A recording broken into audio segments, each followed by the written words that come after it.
right, so next we're going to look into one of my favorite functions called the sequence tester. And essentially what this allows us to do is to test a sequence to find any gaps in that sequence. Okay, now here I've got an example with a bunch of invoice numbers, right? And this is the results that I am expecting. So this is what I know should come out of the sequence tester as items that are missing. Okay, now in order for us to run the sequence tester, the first thing we want to do is to make sure that these items are in order of either from A to Z or from 1 to from the lowest to the highest. There we go. And so because I can see that mine is correct, then I'm going to move into the next part, which is actually running the sequence tester. We're going to find it here in Audit Analytics, right? And right there, it's called sequence test. Okay, so I click on that, and what we'll see is the first thing it asks us to do is to select the sequence header. So where is our sequence? It is sitting over here under doc number. Perfect. And now that we've done that, we've got one of two options to go with.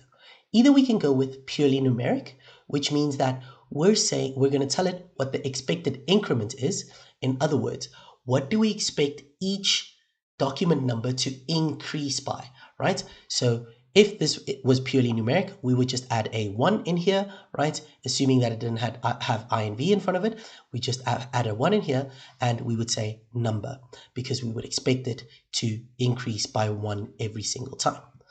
But because we've got I and V, we're going to use alphanumeric, right? And when we use alphanumeric, essentially we need to build the sequence with the Audit Toolbar so that it understands what it needs to do and how the sequence actually looks.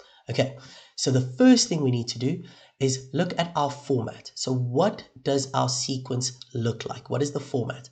And when we click on here, you'll see we've got quite a few different sequences that you can go ahead and use, but the most prevalent one that you'll generally see is either a number and a prefix, so a prefix and a number, or some combination of prefix, number, and suffix. Okay, so in this case, we've got a prefix and a number because we've got the alphabetic part, which is I and V, and then the number after it. So I'm going to click on the prefix dash number.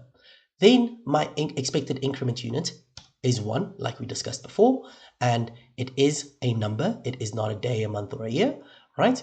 Then my prefix and suffix, I need to put in what the exact prefix is now, or suffix is. But in this case, we only have a prefix, so I'm literally going to type in INV.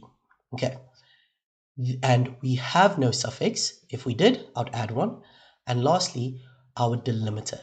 So is there something that is showing us the split between where the number starts and where the text ends? In this case, we don't have one, but if we had like a dash or something or a slash, we could use that and put this in here. But in this case, we don't. So this is everything that I need to run it on this test, right? So I'm going to go ahead, click on OK, and let's see what we get as our results. So up here, it also tells us exactly how we tested this sequence, right? And here we find the missing items plus their position. So I'm going to copy this information and head back to our document so that we can compare these items. So I'm going to paste this in, and you'll see that we have found every single invoice that we were expecting to find. Okay, now the only difference here is that we've lost the zeros, the trailing zeros in front of the numbers. Now, this is inherent in how this runs. It won't cause that much issue for you guys, but just know that it might happen sometimes. Okay, so let's have a look. The position is telling us that invoice number 4 is missing between row 4 and 5. So if I go and have a look at my row, here is row 4 and 5, and we go from 3 to 5. So yes, invoice number 4 is missing there. Now let's have a look at 16 and 17. They're both between row 14 and 15, right? Which is 100% correct, because here at row 14, we've got number 15 going to number 18. And that is pretty much how easy it is to use the sequence tester.